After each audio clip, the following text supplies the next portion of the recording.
بسم الله الرحمن الرحيم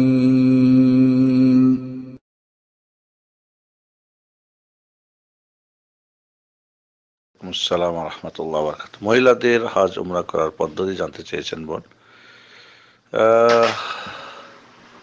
উমরার যেটা নিয়ম হলো যে অবশ্যই উমরা করার আগে পরিষ্কার পরিচ্ছন্ন হওয়া, যে সমস্ত পরিষ্কার পরিচ্ছন্ন প্রয়োজন, এবং মিকাতে গিয়ে সম্ভব হলে গোসল করা সুন্নত অন্তর্ভুক্ত। যদি বাড়ি থেকেও পরিষ্কার গোসল হয়ে যায় সেটাও হতে পারে।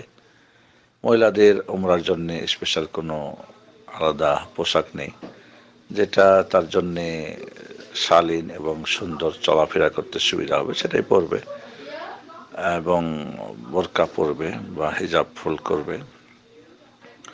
মহিলাদের এহরাম বাঁধার আগেই তাদের মুখের নেকাব বা হাত মোজা খুলে নিতে হবে। পা মোজা পরতে পারবে, তবে হাত এবং মুখ, হাত মোজা দিয়ে এবং মুখ নেকাব দিয়ে ঢাকতে পারবে না, সেটা ওড়না দিয়ে ঢাকতে হবে। মিকাত থেকে সে যদি উজু করা সম্ভব হয় উজু করবেন।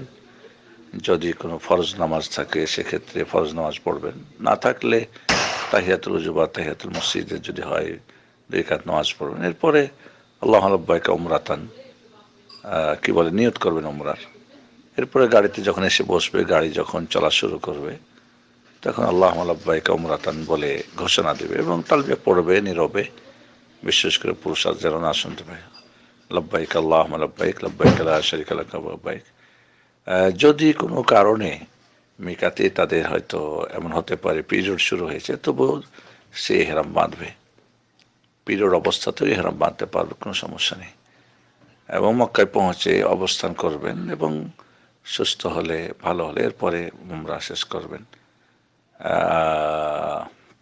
মক্কায় পৌঁছে হোটেলে সামানপত্র রেখে রেস্ট করতে চাই রেস্ট করতে পারবে, বা দেরি করতে চায় দেরি করতে পারবে, অসুবিধা নেই। মোট কথা এরকম অবস্থায় যে সমস্ত কাজ নিষিদ্ধ সেগুলো থেকে বিরত থাকবে। এরপরে প্রথমে সে মক্কায় যাবে, কাবা ঘরে প্রবেশ করে প্রয়োজনে সেখানে গোসল করতে পারে নতুন করে। এবং গোসলের জন্য মনে রাখতে হবে যে সমস্ত কাপড়ে এহরাম যখন নিয়ত করেছে যে সমস্ত কাপড় পরিহিত ছিল সেগুলোই রাখতে হবে, না চেঞ্জ করতে পারে সবগুলোই কাপড়। পুরুষরা এহরামের কাপড় চেঞ্জ করতে অসুবিধা নেই। এমনকি 2টা কাপড় খুলে রাখলেও তার এহরাম খোলা হলো না, কারণ এটা নিয়তের সঙ্গে সম্পর্ক। এহরাম পরা আর এহরাম বাঁধা দুইটি পার্থক্য। এহরাম বাঁধা মানে নিয়ত করা, এহরাম পরা মানে এহরামের কাপড় পরা। তারপরে কাবা ঘরের 7টি তওয়াফ করবেন, আর এরপরে 2 রাকাত নামাজ পড়বেন মাকাম ইব্রাহিমের পিছনে গিয়ে বা যে কোনো জায়গাতে হারামের। এরপরে চলে যাবে সাফা মারওয়াতে 7টা চক্কর দিবে। এখানে দোয়াগুলো, বিশেষ দোয়াগুলো আছে, দোয়াগুলো মুখস্থ করবে এবং 7 চক্কর হয়ে গেলে মাথার চুলের অগ্রভাগ থেকে আঙ্গুলের 1 গিরা পর্যন্ত কেটে দেবে, তাহলে হালাল হয়ে গেল, বাস উমরা শেষ হয়ে গেল। হজেরটা এমনই, উমরা করার পরে 8 তারিখে আবার যদি তামাত্তু হজ করে ইহরাম বাঁধবে। কেরান করলে তওয়াফ করার পরে ওই অবস্থায় থেকে যাবে তওয়াফ সাই করার পরে, এবং এরপরে 8 তারিখে যাবে মিনা, 9 তারিখে আরাফা, 10 তারিখে চলে আসবে মুজদালাফা রাত্রি থেকে। এরপরে 10 তারিখে এসে 3টা জামারাকে, এই প্রথম জামারাকে, বড় জামারা যেটা শুধু সেটাকে পাথর মারবে 7টা। এরপরে কুরবানি থাকলে কুরবানি করবে। হ্যাঁ, আমি দিচ্ছি, লাগা দিচ্ছি। এরপরে সে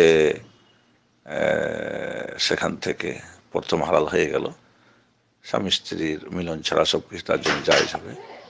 গোসল করে সে মক্কায় এসে তওয়াফে জিয়ারা করবে। এরপরে মদিনায় মিনায় ফিরে এসে 3 দিন পাথর মারবে সূর্য ঢলার পরে। এরপরে বা 2 দিনে এসে শেষ করে মক্কায় চলে যেতে পারে, মক্কায় গিয়ে তওয়াফ বিদায় করে হজ শেষ করবে। যদি কোনো কারণে পিরিয়ড এমন হয় কন্টিনিউ হয় এবং সঙ্গীরা চলে যাচ্ছে, তাহলে সেক্ষেত্রে সেটাকে বন্ধ করার জন্যে কোনো ওষুধ বা ইঞ্জেকশনও করতে পারে, অথবা সে এই জরুরি অবস্থায় পরিষ্কার পরিচ্ছন্ন হয়ে নিজের সেফটি করে নিয়ে সে জরুরি অবস্থায় তওয়াফ করে নিয়ে এসে চলে আসতে পারে সঙ্গীদের সাথে। আসলে হজের মাসাইল অনেক, সংক্ষিপ্ত জানি না, বোনের প্রশ্ন উত্তর আশা করি যে হয়েছে ইনশাআল্লাহ।